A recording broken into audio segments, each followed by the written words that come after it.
Welcome friends. Today we are presenting a beautiful adventurous story that is belong Arabian Nights. Story name is The Last Voyage of Sinbad as the Sailor. So let's start the story. After my sixth voyage, I was quite determined that I would go to sea no more. I was now of an age to appreciate a quiet life, and I had run risks enough. I only wished to end my days in peace. One day, however, when I was entertaining a number of my friends, I was told that an officer of the Caliph wished to speak to him, and when he was admitted, he bade me follow him into the presence of Harun al-Rashid, which I accordingly did. After I had saluted him, the Caliph said, I have sent for you, Sinbad, because I need your service. I have chosen you to bear a letter and a gift to the king of Serendib in return for his message of friendship. The Caliph's commandment fell upon me like a thunderbolt. Commander of the faithful, I answered, I am ready to do all that your majesty commands, but I humbly pray you to remember that I am utterly disheartened by the unheard of sufferings I have undergone indeed. I have made a vow never again to leave Baghdad. With this, I gave him a long account of some of my strangest adventures, to which he listened patiently.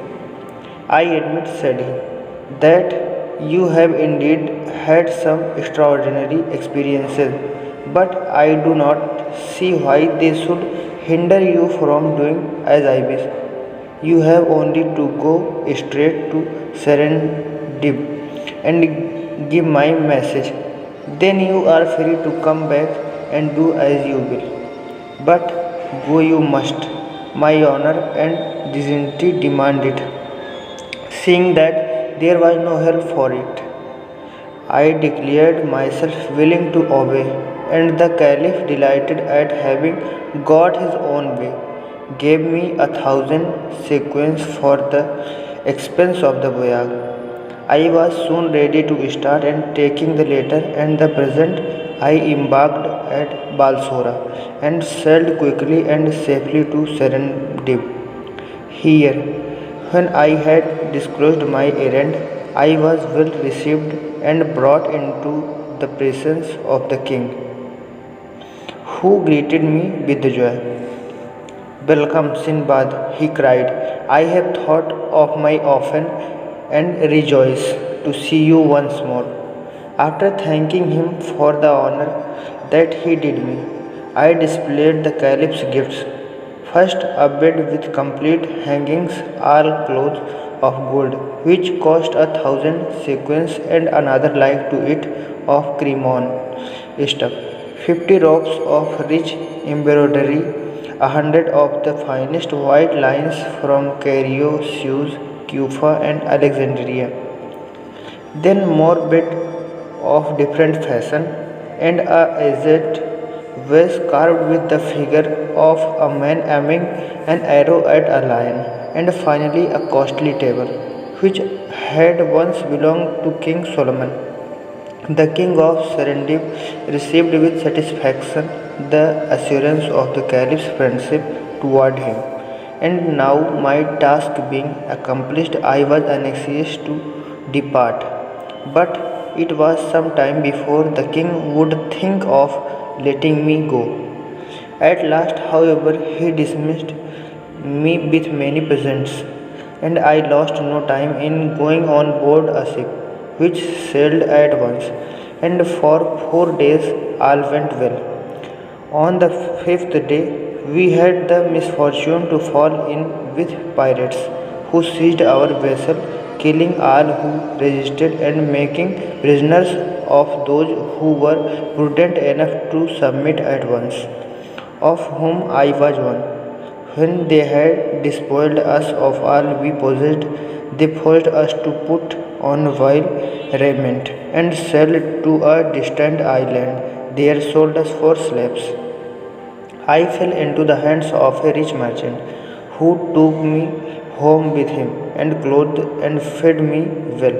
And after some days sent for me and questioned me as to what I could do. I answered that I was a rich merchant who had been captured by pirates and therefore I knew no trade.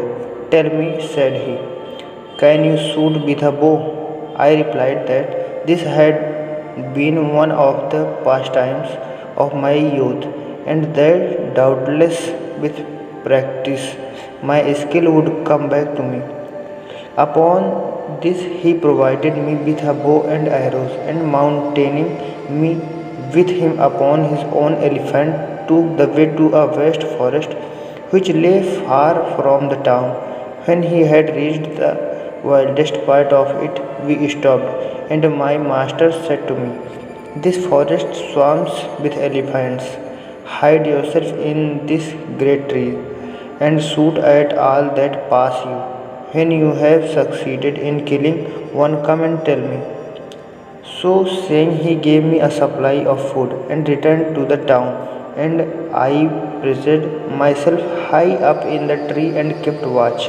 That night I saw nothing, but just after surprise the next morning, a large herd of elephants came crashing and trampling by. I lost no time in letting fly several arrows, and at last one of the great animals fell to the ground dead, and the other retreated, leaving me free to come down from my hiding place and run back to tell my master of my success, for which I was praised and regaled with good things. Then we went back to the forest together and dug a mighty trench in which we buried the elephant I had killed, in order that when it became a skeleton, my master might return and secure its tusks. For 2 months I hunted thus, and no day passed without my securing an elephant. Of course, I did not always station myself in the same tree, but sometimes in one place, sometimes in another. One morning, as I watched the coming of the elephants, I was surprised to see that instead of passing the tree I was in, as they usually did, they passed and completely surrounded it, trumpeting horribly and shaking the very ground with their heavy tread. And when I saw that their eyes were fixed upon me, I was terrified, and my arrow dropped from my trembling hand. I had indeed good reason for my terror when I instant later the largest of the animals wound his trunk round the stem of my tree, and with one mighty effort tore it up by the roots, bringing me to the ground entangled in its branches. I thought now that my last hour was surely come, but the huge creature, picking me up gently enough, set me upon its back, where I clung more dead than alive, and followed by the whole herd, turned and crashed off into the dense forest. It seemed to me a long time before I was once more set upon my feet by the elephant, and I stood as if in a dream watching the herd, which turned and trampled off in another direction, and were soon hidden in the dense underwood. Then, recovering myself, I looked about me and found that I was standing upon the side of a great hill, stretched as far as I could see on either hand with bones and tusks of elephants. This then must be the elephant's brine flesh, I said to myself, and they must have brought me here that I might cease to pursue them, seeing that I want nothing but their tusks, and here lie more than I could carry away in a lifetime. Whereupon I turned and made for the city as fast as I could go, not seeing a single elephant by the way, which convinced me that they had retired deeper into the forest to leave the way open to the every hill, and I did not know how sufficiently to admire their sagacity. After a day and a night, I reached my master's house and was received by him with joyful surprise. Ah, poor Sindbad, he cried. I was wondering what could have become of you. When I went to the forest, I found the tree newly uprooted and the arrows lying beside it, and I feared I should never see you again. Pray tell me how you escaped death. I soon satisfied his curiosity, and the next day we went together to the Ivory Hill, and he was overjoyed to find that I had told him nothing but the truth. When we had loaded our elephant with as many tusks as it could carry and were on our way back to the city, he said, my brother, since I can no longer treat as a slave one who has enriched me, thus take your liberty and may heaven prosper you. I will no longer conceal from you that these wild elephants have killed numbers of our slaves every year. No matter what good advice we gave them, they were caught sooner or later. You alone have escaped the wiles of these animals. Therefore, you must be under the special protection of heaven. Now, through you, the whole town will be enriched without further loss of life. Therefore, you shall not only receive your liberty, but I will also bestow a fortune upon you. To which I replied, Master, I thank you and wish you all prosperity. For myself, I only ask liberty to return to my own country. It is well, he answered. The monsoon will soon bring the every ships hither. Then I will send you on your way with somewhat to pay our passes. So I stayed with him till the time of the monsoon, and every day we added to our store of every till. All his warehouses were overflowing with it. By this time, the other merchants knew the secret, but there was enough and to spare for all. When the ships at last arrived, my master myself chose the one in which I was to sail, and put on board for me a great store of choice provisions, also every in abundance, and all the costliest curiosities of the country, for which I could not thank him enough. And so we parted. I left the ship at the first port we came to, not feeling at ease upon the sea after all that have happened to me by reason of it, and having disposed of my every for much gold, and bought many rare and costly presents, I loaded my pack animal and joined a caravan of merchants. Our journey was long and tedious, but I bore it patiently, reflecting that at last I had not to fear tempests, nor pirates, nor serpents, nor any of the other perils from which I had suffered before, and at length we reached Baghdad. My first care was to present myself before the Caliph and give him an account of my embassy.